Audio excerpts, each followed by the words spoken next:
الحمد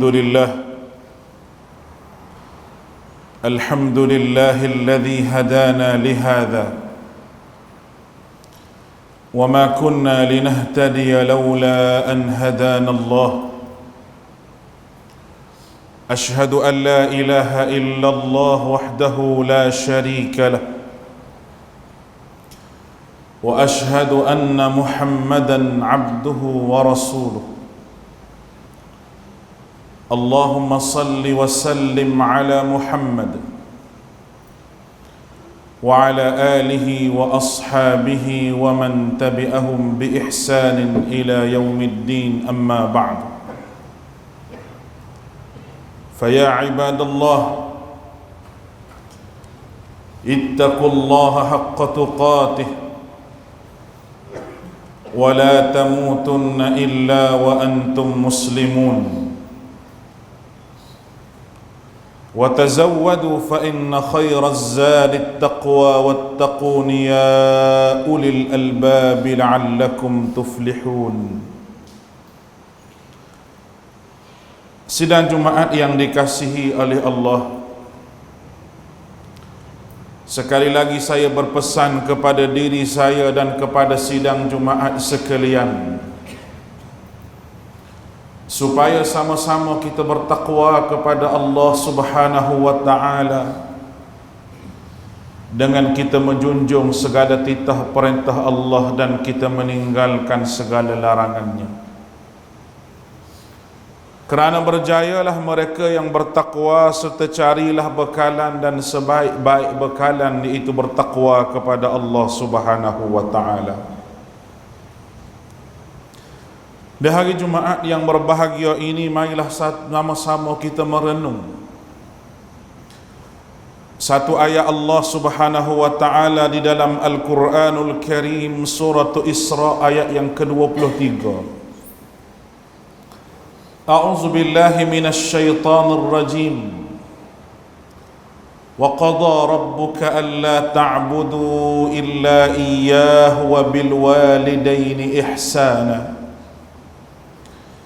Imma yablughanna 'indaka al-kibara ahaduhuma aw kilahuma fala taqul lahumā uffin wa la tanharhumā wa qul lahumā qawlan karīmā.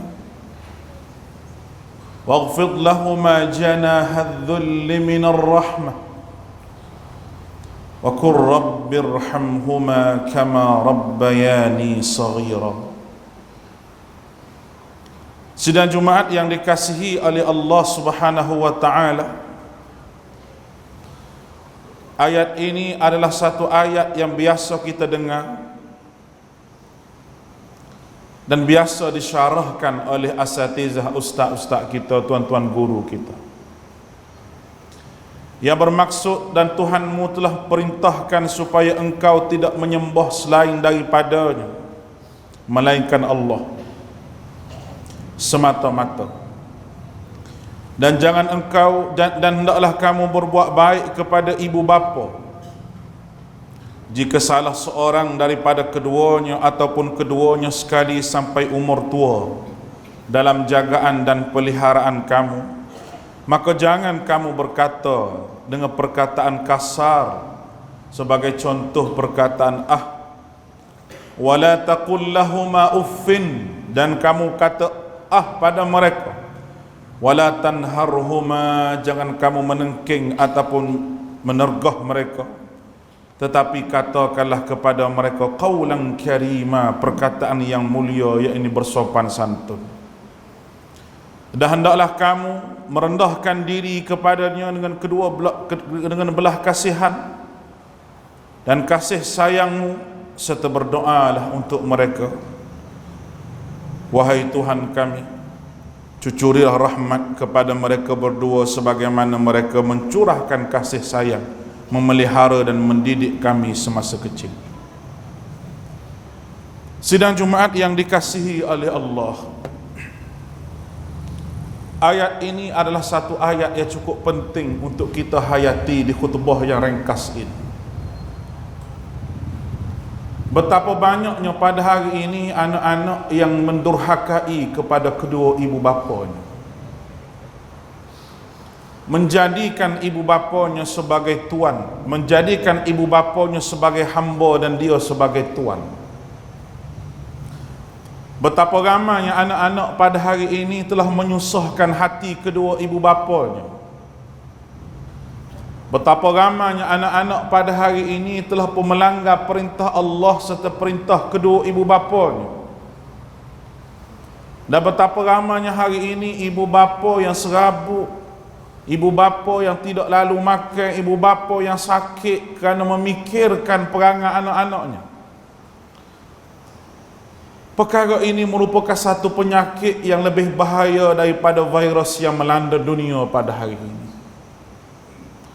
Sidang Jumaat yang dikasihi oleh Allah Subhanahu wa taala, betapa besarnya penghormatan kita kepada kedua ibu dan ayah kita ini, sehingga Allah taala meletakkan wa qada rabbuka alla ta'budu illa iyyah. Yang pertama sekali perlu taat kepada Allah dengan tidak berbelah bagi, taat kepada Allah 100% dengan tidak ada syirik. Kenapa selepas daripada Allah Ta'ala menyebut supaya taat kepada dia, kemudian mari perintah supaya buat baik kepada kedua ibu bapa? Dan Allah Ta'ala sebut bahawa ibu bapa ini berjasa kepada dia. Ulama tafsir menyebut dalam ayat ini menunjukkan bahawa kenapa manusia tidak boleh beriman dan rasa Allah Ta'ala ni berjasa kepada dia? Sebab ibu bapa ni semua agama terima buat baik pada ibu bapa ni merupakan rukun dalam agama mereka. Sama ada agama-agama yang lain, agama Kristian, agama Yahudi, agama Majusi, hatta orang yang tidak ada agama sendiri pun, kerana buat baik kepada ibu bapa ni perkara yang boleh diterima oleh fitrah semula jadi manusia. Sidang Jumaat yang dikasihi oleh Allah Subhanahu wa taala, oleh kerana buat baik kepada ibu bapa ni fitrah semula jadi manusia terima, kerana ibu bapa lah yang banyak berkorban untuk anak-anaknya, ibu bapa lah yang banyak tidak tidur malam untuk anak-anaknya, ibu bapa lah yang banyak mengalirkan keringat untuk anak-anaknya. Kenapa Allah tidak disembah yang menjaga manusia dalam rahim ibu itu sendiri? Menjaga manusia ketika mana manusia hidup di dalam alam rahim dah keluar daripada perut mak dengan tidak ada tahu pengetahuan sedikit pun. Ya la ya'lamuna syai'a, tidak tahu walaupun satu ilmu pun. Yang hanya tahu hanyalah menangis semata-mata. Kenapa Allah yang penuh dengan rahmat menjaga manusia begitu? Manusia boleh lupa dengan jasa daripada Allah Ta'ala. Sebab itulah lepas daripada Allah Ta'ala sebut la ta'budu illa iyyah, jangan kamu menghamba abdikan diri selain daripada Allah Ta'ala, Allah Ta'ala buat mari perintah kepada kita, iaitu buat baik kepada kedua ibu bapa yang kita rasa ibu bapa ni cukup berharga kepada kita. Allah Ta'ala sambung lagi, wa qada rabbuka alla ta'budu illa iyyah wa bil walidain, ibu ayah ihsana, buat baik. Allah Ta'ala letak satu arahan di situ buat baik pada kedua ibu bapa. Kalau mereka telah tua dalam jagaan kamu, wala taqul lahuma uffin, jangan kata pada mereka. Ini satu isyarat bahawa anak tu diteking mak dia, anak tu kata tak comel pada mak dia, anak tu kata tak comel pada ayah dia, ibu bapa dia, cakap kasar dengan ibu bapa dia. Wala taqul lahuma uffin, ini arahnya daripada Allah. Ramai mana anak-anak pada hari ini telah pun mengalirkan air mata ibu ayah dia, seolah-olah air mata ibu ayah itu tidak ada harga pada anak-anak pada hari ini. Apalagi perintah Allah, wa qul lahuma qawlan karima,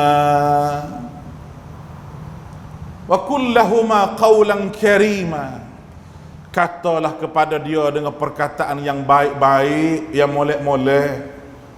Kecek, orang kata kecek biar beralus, kecek biar lembut dengan mak bapa. waghfid lahuma janahadh-dhulli minar rahmah. Tengok cara Allah Ta'ala sebut merendahkan sayap kamu di hadapan, Manusia mana ada sayap? Kita ni tak ada sayap kita ni. Kita ada tangan, kedua tangan kita. Kenapa Allah Ta'ala sebut rendahkan sayap penghormatan kamu kepadanya?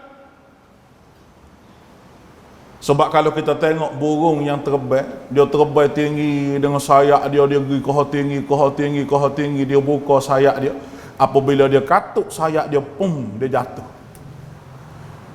Allah Ta'ala nak royak tinggi mana pun kedudukan kita ke atas muka dunia ni, kita kena katuk supaya burung katuk sayap depan mak bapak kita. Dalam sejarah telah mengisahkan nama Uwais Al-Qarni. Ia menjadi ahli syurga kerana berbakti kepada ibunya. Hilangnya hari ini maruah harga diri anak-anak, sehingga sanggup menjadikan ibu bapa itu sebagai hambanya.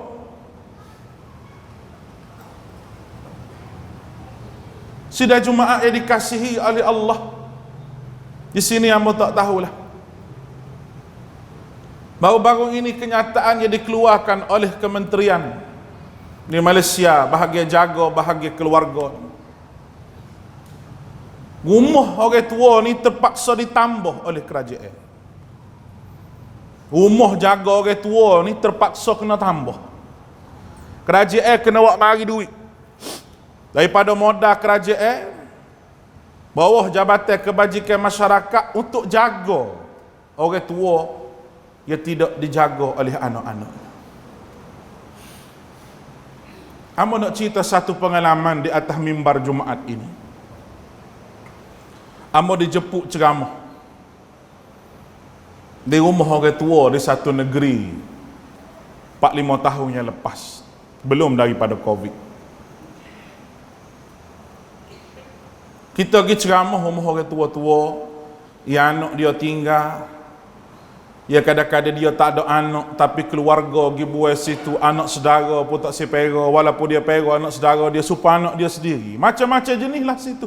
Tapi kesimpulannya, situ tu semua rumah orang tua. Apabila amba pergi ceramah, lepas pada ceramah tu, kita ceramah lah, suruh sabar, suruh gapo dan sebagainya. Ada seorang mokcik amba tanya, berapa lama dah mokcik duduk sini? Dia kata duduk sini ni 7 tahun dah. Kita tanya lagi, mokcik duduk 7 tahun sini, anak-anak mari tengok ke tak? Dia kata tak ada seorang habuk mari tengok. Anak mokcik berapa orang? Anak 5 orang. Kerja gapo 5 orang ni? Jadi cikgu 2 orang. Kerja Petronas seorang, Petronas. Kerja besar-besar. Hak bosu sekali tak tahu duk mana kerja gapo, dia kata tak aja tengok. Berapa orang jatuh? 3 orang jatuh, 2 orang tin. Amo tengok air mata kaca mata dia. Amo kata sabarlah makcik. Allah Ta'ala uji lebih, tapi makcik kena doa molek-molek kepada anak. Doa seorang ibu tu mustajab. Dia kata, Ustaz, saya ni tak rajin, tak doa, tak molek untuk anak-anak saya. Saya doa molek belakang. Kalau dia tak mari tengok saya pun tak apalah, saya redha. Dan kalau saya mati, dia kata, tak royak ke dia pun tak apalah, saya redha dan saya maafkan semua. Itu hati seorang ibu. Amba biasa pergi ceramah di penjara, dalam guk. Orang jepuk pergi ceramah dalam guk. Ceramah depan orang yang bersalah. 4-5 tahun yang lepas. Kita ceramah bahawa kesilapan ni ada peluang untuk kita balik, untuk kita kembali kepada Allah Ta'ala. Jalilah orang yang berguna. Macam-macam kita syarah. Masing-masing pakat dengar. Amba keluar daripada tempat ceramah nak pergi makan. Ada seorang mokcik pakai kain batik lepas, pakai baju, pakai kain kelubung. Gaya tu bukan gaya orang bandar, gaya orang kampung. Bawa bekas makan nasi. Hamba tanya makcik mari mana? Dia kata mari nak tengok anak dia. Berapa tahun dah anak duduk sini makcik? Dekat 2 tahun dah dia kata. Tak tahulah ustaz, dia kata anak-anak ni saing. Ikut kesaing dia. Allahu Akbar. Seorang ibu ni tak salah ke anak dia. Hati seorang ibu. Dia tak kata anak dia jahat. Hamba kata makcik mari sore-sore. Pas mana pergi orang lain? Suami ada ke tak? Dia kata ayah dia tak semari dah. Ayah dia tak mengaku dah anak. Tak apalah. Biar kita mari. Dia kata. Pas makcik bawa ke apa ni?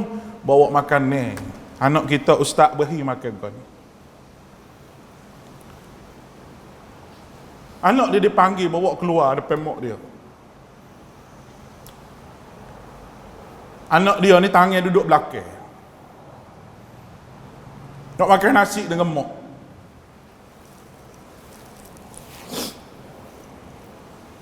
Hamba tanya pegawai penjara tu, hak tukar jaga tu. Hamba kata apa tak buai tu? Ikat tangan dia belakang tu, buai lah biar dia boleh makan dengan mak dia. Dia kata ustaz, orang ni kesalahan dia berat. Dalam undang-undang tak boleh buai belakang. Hamba tengok dengan mata kepala sendiri. Seorang ibu yang tak pernah kata anak dia bersalah, ambil nasi suap dalam mulut anak dia dengan lauk yang disukai oleh anak dia. Itulah hati seorang ibu. Ya tak pernah sekali ibu ni adik kakak rahmati oleh Allah, ibu ni tak pernah kata anak dia jahat. Ibu tak pernah sebut bahawa anak dia jahat. Sebab itulah Nabi kita Muhammad sallallahu alaihi wasallam suruh sangat kita hormat kepada ibu kita. Ibu disebut 3 kali, lepas tu baru ayah. Kerana ibu itu mengandung 9 bulan penuh dalam keadaan keperitan dan kepayahan. Ayah tu pula mengandung otak ni, mengandung anak duk dalam otak ni, cari rezeki siang malam. Bertahun-tahun, bukan 9 bulan, tapi bertahun-tahun. Sebab tu kita nak rayak pada hari ini, terima kasihlah ibu. Ya sudi tupang dalam rahim 9 bulan, 10 hari kami duduk dalam rahim kamu. Terima kasihlah ibu kerana melahirkan kami sehingga koyak isi dan luka kulitmu, wahai ibu. Tumpah darahmu dan bercucuran air matamu. Terima kasih wahai ibu yang tidak pernah kenyang makan minumnya sehingga kamu mengenyangkan kami, wahai ibuku. Terima kasih ibu yang tidak pernah tidur kerana menyenyakkan tidur kami. Terima kasih ibu yang tidak kisah sakit penatnya kerana menyihatkan kami dan menjaga kebajikan kami. Mulia sungguh hatimu wahai ibuku, mulia sungguh hatimu wahai ibuku. Terima kasih ibu kerana sudi membasuh najis kami dan kotoran kami, memandikan kami ketika kami kecil. Terima kasih wahai ibu yang tangannya lembut mengusap kepala kami dan mengusap raut wajah kami. Begitu juga terima kasih wahai ayah kami, ayah-ayah yang sudi dibinkan nama kami dengan namanya. Terima kasih wahai ayah kami yang mengajar kalimah la ilaha illallah Muhammadur Rasulullah di waktu kecil di telinga kami. Terima kasih wahai ayah kami yang didik kami dengan ketegasan dan adab kepada kami. Terima kasih wahai ayah kami, air mata kamu disembunyikan, resah gelisah kamu disembunyikan daripada kami dan tidak pernah menangis di hadapan kami. Terima kasih wahai ayah kami kerana bertanya khabar melalui ibu kami. Dan terima kasih wahai ayah kami selalu tabah mencukupkan keperluan kami dengan keringat-keringatmu, peluh lelahmu telah pun keluar. Hingga kami pada hari ini menjadi ayah dan menjadi ibu. Barulah kami rasa pengorbanan yang besar ayah dan ibu kami. Begitulah sidang Jumaat yang dikasihi oleh Allah Subhanahu wa taala. Pengorbanan yang kita tidak akan dapat balas ibu bapa kita. Tetapi jikalau Allah Subhanahu wa taala memberikan kepada kita, Allah Subhanahu wa taala memberikan kepada kita ibu bapa kita masih hidup lagi, itulah kunci syurga kita. Buat baiklah kepada kedua ibu bapa kita. Buat baiklah kepada kedua ibu bapa kita. Peluklah ibu bapa kita, ciumlah ibu bapa kita. dan minta maaflah dengan dia sekiranya ada kesilapan karena dia masih lagi hidup. Tetapi jika dia telah meninggalkan dunia, meninggalkan kita buat selama-lamanya, kita doakanlah dia supaya bersama dengan ruh Nabi-Nabi alaihimussalati wassalam, karena penat lelahnya telah pun membesarkan kami sehingga pada hari ini. Wahai ayah-ayah yang dikasihi oleh Allah Subhanahu wa taala, ayah-ayah diperintahkan untuk mari solat berjemaah. Jangan pernah benci kepada anak-anak. Didiklah anak-anak dengan baik. Usaplah kepala anak-anak kita. Peluklah anak kita. Dan katakanlah terima kasih kerana menjadi anak-anak yang baik. Halalkan segala apa yang kita telah beri. Jangan kita ungkit dengan ungkitan. Kerana kalau kita ungkit pun tidak mendatangkan pahala kepada kita. Kerana itu tanggungjawab kita memelihara dia. Ayah-ayah yang dikasihi oleh Allah Ta'ala, jadikanlah ayah-ayah yang mendirikan salat serta menyuruh anak-anak melakukan salat. Dan kita kena sabar, wahai ayah-ayah sekalian. Kita kena sabar di dalam mendidik anak-anak kita untuk melaksanakan sembahyang, kerana itulah yang paling payah. Sebagaimana disebut oleh Allah Ta'ala, wa'mur ahlaka bis-salah wastabir 'alayha, wa'mur ahlaka bis-salah. Suruh anak kamu mengerjakan semaya dan kamu kena sabar di atas suruhan kamu. Nak ayat bui payahnya kita suruh anak-anak kita semaya pada hari ini. Ayah-ayah yang dikasihi oleh Allah sekalian, jangan ada perasaan benci kepada anak kita jika melakukan kesilapan. Bimbinglah dia, hulurkan tangan kemaafan kepada dia, bawalah dia ke jalan yang benar. Jika ada anak kita duduk dalam guk, duduk dalam penjara, jangan cemuh dia, terimalah dia dan katakanlah bahawa kamu masih ada peluang untuk menjadi seorang manusia. Mungkin ya duduk dalam guk itulah yang akan pelihara kita ketika mana kita nanti sudah pun tua. Kita ingat bahawa kita semua akan tua.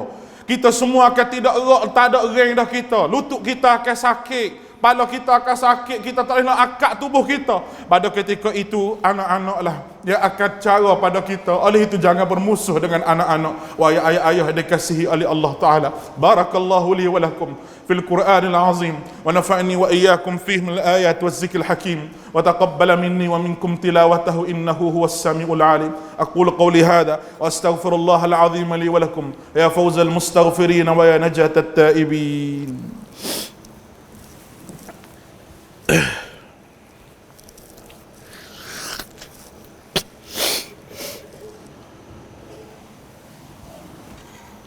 الحمد لله الذي أرسل رسوله بالهدى ودين الحق ليظهره على الدين كله وكفى بالله شهيدا. أشهد أن لا إله إلا الله وحده لا شريك له وأشهد أن محمدا عبده ورسوله. اللهم صل على محمد وعلى آله وأصحابه ومن تبعهم بإحسان إلى يوم الدين. أما بعد فيا عباد الله اتقوا الله فيما أمر كما قال الله سبحانه وتعالى يا أيها الذين آمنوا اتقوا الله حق تقاته ولا تموتن إلا وأنتم مسلمون. Sidang Jumaat dikasihi oleh Allah, di khutbah yang kedua ini marilah sama-sama kita menginsafi diri kita, amalan kita, i'tiqad kita dan kerja-kerja Islam yang telah pun kita buat sebelum Allah Subhanahu wa taala mencabut nyawa kita buat selama-lamanya. Ketahuilah bahawa kematian itu pasti akan datang kepada kita, walaupun kita tidak minta kematian dan kita tidak jemput mati itu mari kepada kita. Dan kita lari daripada mati. Karena kematian itu akan tiba-tiba datang kepada kita yang kita tidak suka kepada kematian. Bersiap sedialah untuk kita bertemu dengan Allah dalam perjalanan kita yang panjang, iaitu apabila kita mati, kita telah berjalan menuju ke negeri akhirat sehingga Allah Subhanahu wa taala bangkitkan semula kita di yaumil mahsyar untuk dihitung dan dikira amalan-amalan kita. Hitung dan hisablah amalan kita di atas muka dunia ini sebelum Allah menghisab dan menghitungnya di negeri akhirat nanti. Marilah sama-sama kita bersyukur kepada Allah dengan nikmat yang Allah Ta'ala telah berikan kepada kita, dengan kita balas dengan ta'abbud, dengan mengabdikan diri kepada Allah. Dan tidak lupa pada bulan Rabiul Awal ini merupakan bulan kelahiran dan juga bulan kematian Nabi, kelahiran, kewafatan Nabi, dan bulan yang mana Nabi sampai ke Madinah dalam peristiwa hijrah juga pada bulan Rabiul Awal. Banyaknya sejarah yang berlaku pada bulan Rabiul Awal ini. Marilah sama-sama kita mensyukuri dengan bulan Rabiul Awal ini dengan kita mengingatkan kembali jasa dan pengorbanan Nabi kita sallallahu alaihi wasallam. Diperintahkan oleh Allah supaya kita berselawat kepada Nabi kita. Innallaha wa malaikatahu yusalluna 'alan nabi ya ayyuhalladzina amanu sallu 'alaihi wa sallimu taslima. Allahumma salli 'ala Muhammad wa 'ala ali Muhammad kama sallaita 'ala Ibrahim wa 'ala ali Ibrahim wa barik 'ala Muhammad kama barakta 'ala Ibrahim wa barik 'ala Muhammad kama barakta 'ala Ibrahim wa 'ala ali Ibrahim fil 'alamin innaka Hamidum Majid. اللهم في المسلمين والمسلمات والمؤمنين والمؤمنات الأحياء منهم والأموات إنك سميع قريب مجيب الدعوات وقاضي الحاجات.